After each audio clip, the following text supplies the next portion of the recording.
This is going to be a great documentary. It's just like a bunch of old people like trying to remember things. From 25, 30 years ago.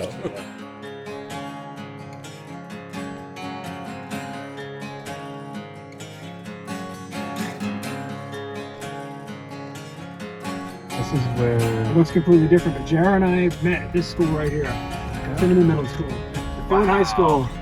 Where it all fucking happened right here. Definitely a different color. When Steve was in Converge, he was in high school, and we had to break him out of high school. That's right. Because there were no cell phones. He would give us instructions like, all right, Northwest Bush, like 3:15, and like we would go park in front of the bush, and then like Steve would jump out and run and take off, duck down, take off, so the truancy officer wouldn't get him. That's right. And then we went to the Outpost to do a recording. It was a great day. Yeah. Still doing it. Yeah.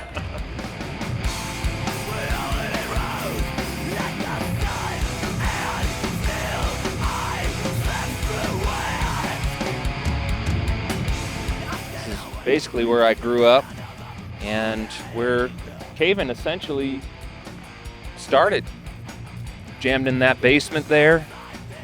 My bedroom actually used to be up there, second floor, window all the way to the left.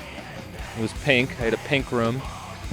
And I eventually covered it entirely with, like Circus Magazine, Rip Magazine cutouts. I had the entirety of the walls covered. I thought that was pretty cool. It's also where I learned pretty much how to play guitar, just honing my craft in that little room up there. It's like probably the smallest room in the house. Steve grew up here. This was his neighborhood. Made lots of friends.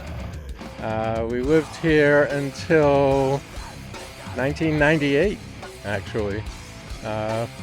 Caven was pretty much born here. I was born in Methuen, and after a number of rounds of different band members and friends and this and that, where I figured they're just having fun, all this, but then they actually became a real band right in this very basement. The Jupiter album was created in the basement of 47 Cypress Ave, which I am extremely proud of, actually. So Started it there, but it continued at 49 Appaloosa. it did continue at Appaloosa. That's for the next document. Okay, fair enough.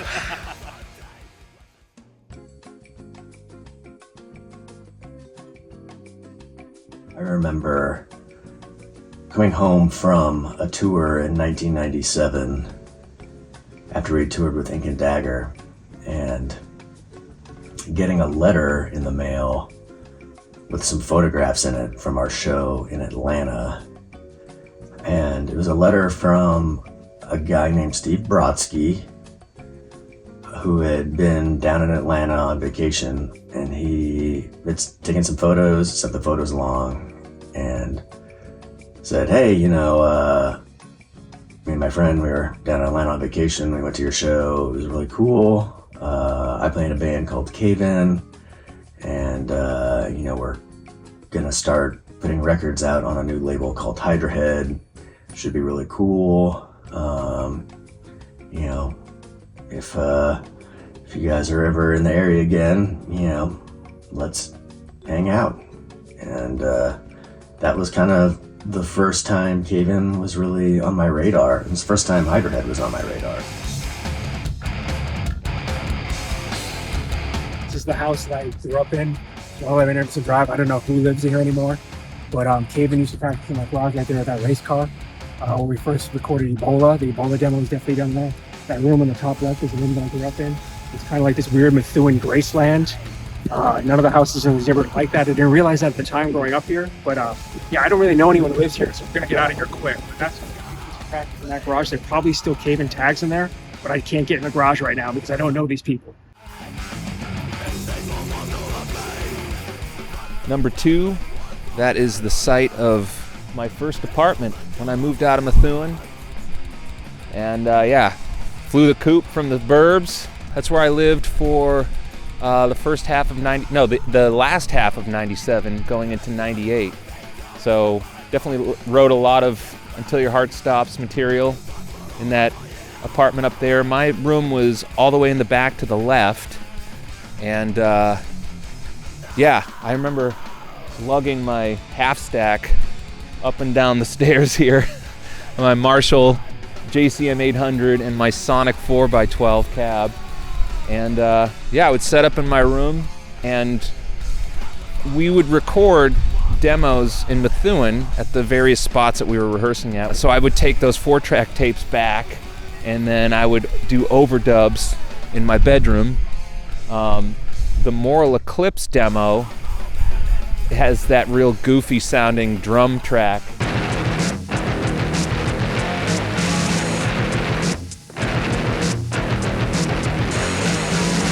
That's actually a keyboard that has like the drum sound. It was like a kick and a snare, and then like a closed hi-hat and an open hi-hat. And I just like programmed the drums from memory and went back and recorded the guitars over it, and I probably did it in that room up there. That's also where, you know, Caleb would make the pilgrimage from New Hampshire. He would come here, and we would just chill in my room, and I'd show him all this riff soup that he'd have to learn. He's like, wait, I gotta play this stuff with a pick? I'm like, dude, you definitely gotta use a pick. You know, but he comes from the world of popping and slapping, you know, and maybe a little spanking too. So it was a real trip for him to have to wrap his head around all this shit that we were doing, but he really threw himself into it. And, you know, we were all better off for it. This first floor here is where Hydra Head Records, I mean, so many things happen here of early days of Hydra Head, but I used to watch Aaron design records here. This is where I used to listen to tons of records with Aaron. He had a crazy collection here that I would be turned on to all types of music here. It was a really cool place. It was kind of like a crossroads of all sorts of different people coming in and out of here. This is where I met all these different bands and different people. Lots of bands stayed here when they came through town. There was also shows that happened around here in basements, but this is where Aaron used to live, and there's all sorts of things happening here. There's always packages showing up and getting delivered on that front porch over there. When I was in college, I took a music course of some kind. I was like music business or something, and I had to do an internship, so I asked Aaron if I could intern for Hydra Head. And so, yeah, for like a semester, which is like, I don't know, 3 months or 6 months or whatever, I was a Hydra Head intern. And I packed records, I shipped records. One project in particular that was really painful was, it was the Agoraphobic Nosebleed 6-inch. And we ordered a bunch of 7-inch slip cases. And in order to, like, perfectly seal them around a 6-inch record, we packaged the 6-inch into the 7-inch plastic, and then I used a heat sealer on 6,000 of those things to like cut the edges so that they were perfectly in line and fit a 6-inch record. So the connection there obviously being that Jay Randall contributed some noise and bonus tracks to the Until Your Heart Stops record. When I first moved to Boston, I went to Northeastern University, and I moved here to Kerr Hall. That second to last window up there on the 6th floor. And it's where I brought my SG at the time, and I wrote the riff for End of Our Rope is a Noose.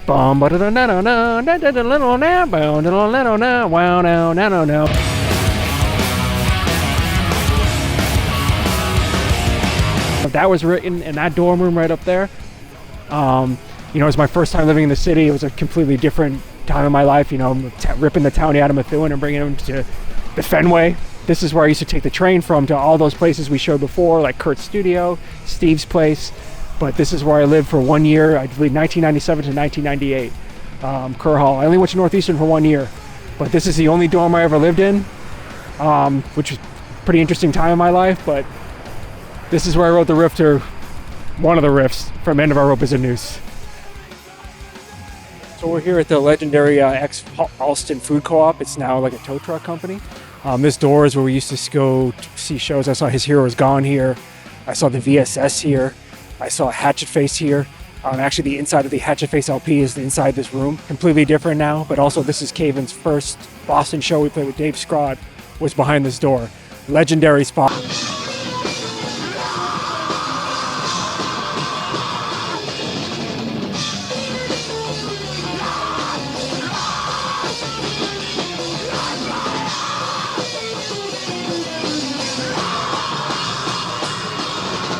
The room was very small, the size of maybe a bedroom. Long gone, but also very. If you were in Boston in the late '90s, this was like quintessential spot to see shows. It was this door right here. This is actually the spot where I had my first job after moving to Boston, and where I lived on Emery Road is just like, I don't know, 3 or 4 city blocks in that direction. And I would usually work nights because I was in school during the day, and I would coordinate my lunch breaks to go downstairs into the little function room to hang out and watch hardcore shows. And the function room held about like, I don't know, 60 to 100 people max. It was real small, yeah. This is definitely the location where I would just like hang out in the stock room quite a bit just to kill time, eating snacks and thinking of riffs. I definitely have a pretty vivid memory of just thinking about Moral Eclipse here and kind of spinning all those riffs in my head and wanting to write something as gnarly as Slayer Ditto Head, because we were all way into the Divine Intervention record back then. You know, that was like super fresh, and I think we even saw Slayer on that tour with System of a Down opening, and nobody knew who they were, and they were just getting heckled, getting the typical Slayer opener treatment. But yeah, Allston Food Co-op. This is definitely instrumental for Caven's history. Like Adam said, it's quite possibly the very first Boston show that Caven played with Dave Scrott and I guess Travis on bass. He would have been playing bass at the time. But yeah, pretty cool to come back here now. It's like you said, it's a towing service, and these guys are being pretty cool about letting us just take some footage, so we're gonna wrap it up now. Thank you. It's interesting. Like, I don't think we thought of ourselves as being part of a continuum of the Boston music scene at the time. I think we just were doing. I think when you're young, you sort of act on instinct a lot, and then as you get older, you are more analytical about what you did. And I think we were just driven to make music and get it out there. And I think looking back on it now, I think I see us now as part of that continuum of like the Boston music community. Stop along the way, you know? Yeah, that's cool.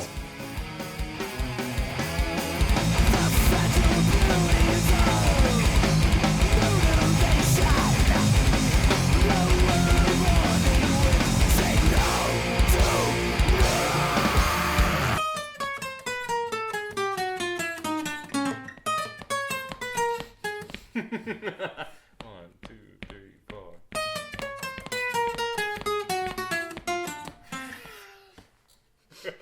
It's fucking bad.